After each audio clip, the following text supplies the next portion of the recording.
That really is a revolutionary thought, that if you question the establishment, you question what they're saying when they're known liars, you're a conspiracy theorist. That's like saying you're a heretic.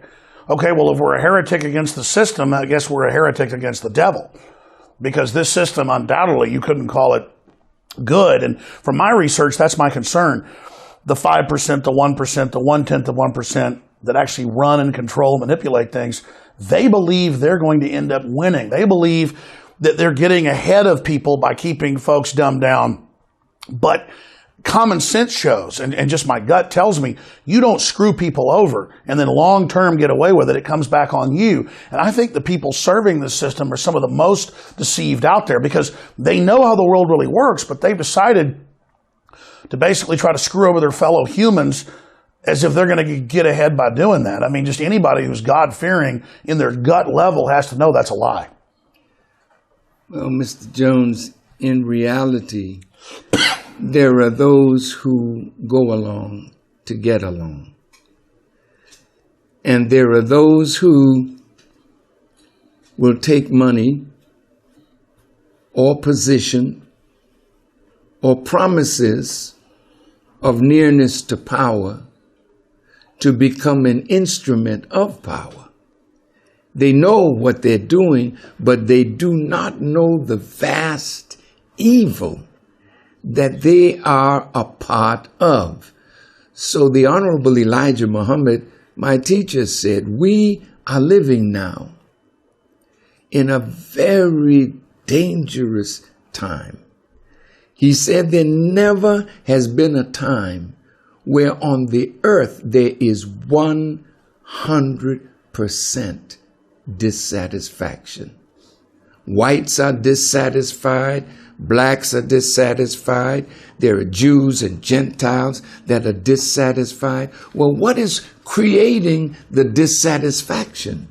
It is the deprivation of rights and privileges. It is the deprivation of truth. It is the deprivation of justice. It is the deprivation of equity. It is the deprivation of equality of opportunity that each human being should have to bring out of themselves what God has put within, that they in their person may glorify God and create a world better than the world in which we find ourselves. So the politicians today, I looked at the many Republicans and Democrats that are trying to win the nomination of their party. And it says to me, it's like I don't want to be vulgar, but it's like you, in any major city, you see women undressed, showing their wares for a John to buy them. And it's like politicians who don't have money but have ideas. And they parade themselves before rich and powerful people to get money, apparently for their ideas that the rich agree with. But the moment that they become what they're looking to become, they find that the rich have an agenda for them, that the rich have something to ask of them, like the John asks of the prostitute. And that's one of the things that I admire about Mr. Trump, because he told them all, I don't want your money. And when a politician does not want money from the rich, he's freer than the others to really do good for the masses of the people. And I think that today we are in the midst of the darkest hour in American history. And so if we don't make the right move with the right people at the right time, the America that we know, we're not going to see it become great again. I'd like to speak some more, if you would, about Donald Trump, because I personally just had my snapshot view of him, seeing him on TV, shows like The Apprentice. I mean, I knew about his businesses and things. But then as he became more and more prominent in the race, and the last 6 months has been in the front runner, I saw the media doing what they've done to you, myself, and many others, really taking over and over again what he said out of context countless times. And it didn't even mean I totally agree with what he was saying, but I could see the fix was in that they really didn't like him. Then I saw the Republican and Democrats giving money against him. And then I saw him say, hey, we're going to start taxing these big brokerage firms that are tax exempt, make them bring their money back here. We're not going to have NAFTA and GATT one-sided to ship our jobs to other countries. He said, I'm not against China and India, but you know, I'm sorry, there's no way to do business here the way they've set it up. All these multinationals wanted to move overseas, so they wrote laws to make it more conducive. And that's really where he's got them mad. And so undoubtedly, the establishment is after him. And now he's come out and pointed out that Bill Clinton has settled rape cases and said, you know, forget going after Bill Cosby. Let's see Bill Clinton gone after. That tells me right there that he's for real.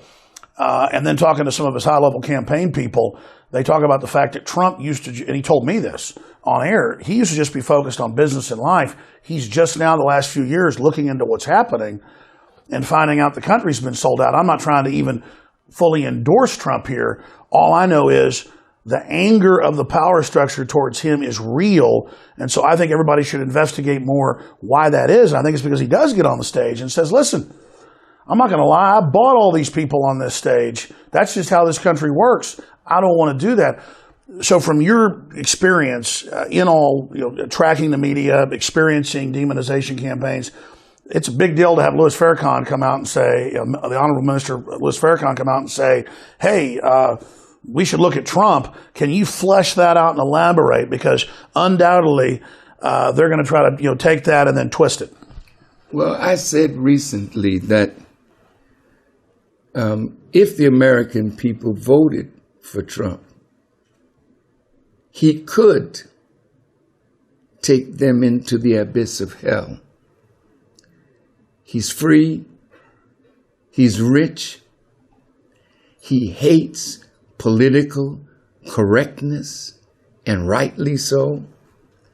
But he said some things that I would hope that he would get around him persons who could help him, because as a businessman par excellence, he has people around him to help him do business.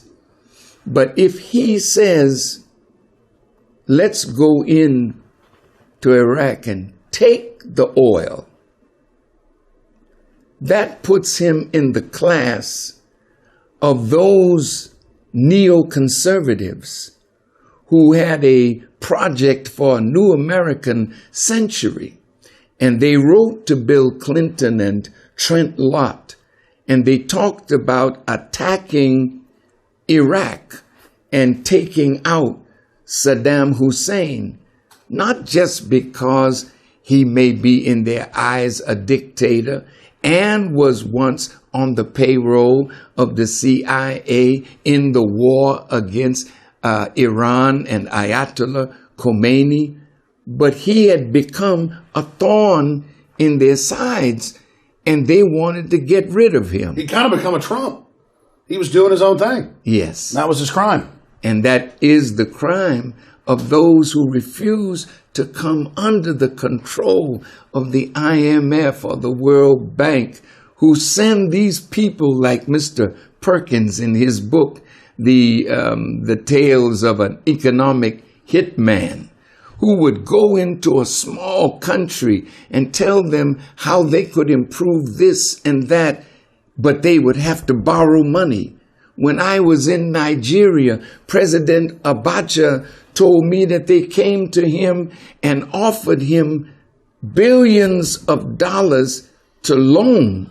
And Mr. Abacha said, I don't need your money because the oil that we have is sufficient to get us to do all the good things that we want to do. Well, a few years later, he's dead. Well, now here, Mr. Trump, if he would look at this project for an American century, and I'm sure you have read their writings where they appeal to Bill Clinton to get rid of Saddam as part of America's foreign policy. He didn't go along with it. And those members of the new American century now got into the inside of government under the Bush administration. And General Wesley Clark, he said he was introduced to a memo in, I think it was 2001, a memo that came from the neoconservatives that they wanted regime change in 7 Islamic countries in 5 years' time. And it started with Iraq and Saddam Hussein, then Syria and Bashar al-Assad, then Lebanon, then Sudan, then Iran, and then Libya. All of those countries now are boiling with internal strife. And it's a conspiracy, a public one of PNAC, to go in, destabilize, put radicals in, kill the non-radicals, go after the Christians, all of this to then foment a collapse, flood Europe with all these refugees.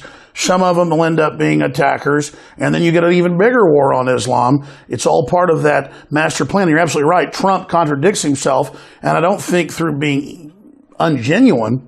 He says, don't go into Iraq. It's a bad idea. But then he says, but let's do what the neocons say and take the oil. I mean, not putting words in your mouth, Minister Farrakhan, but are you saying you're attracted to the fact that he is a maverick and that he says what he's really thinking, but at the same time, you're saying he needs to get the bigger picture to understand what's going on? If he goes into Iraq and takes the oil, that's a kind of a thuggish mentality.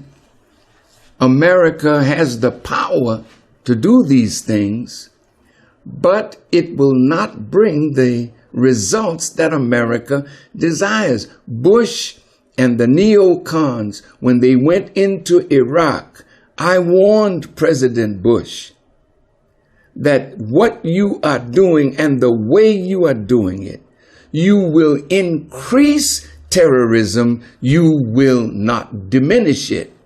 It proved, my words to him proved correct, and I warned him that the coalition would fall apart from him and he would ultimately have to go it alone.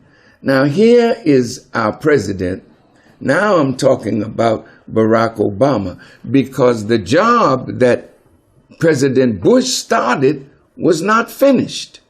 So in comes Obama, and when he was campaigning, he was a new and fresh and beautiful idea, but when he gets into office, he becomes the extension of the policies of the neoconservatives. They surrounded Bush, they surrounded Barack Obama, and now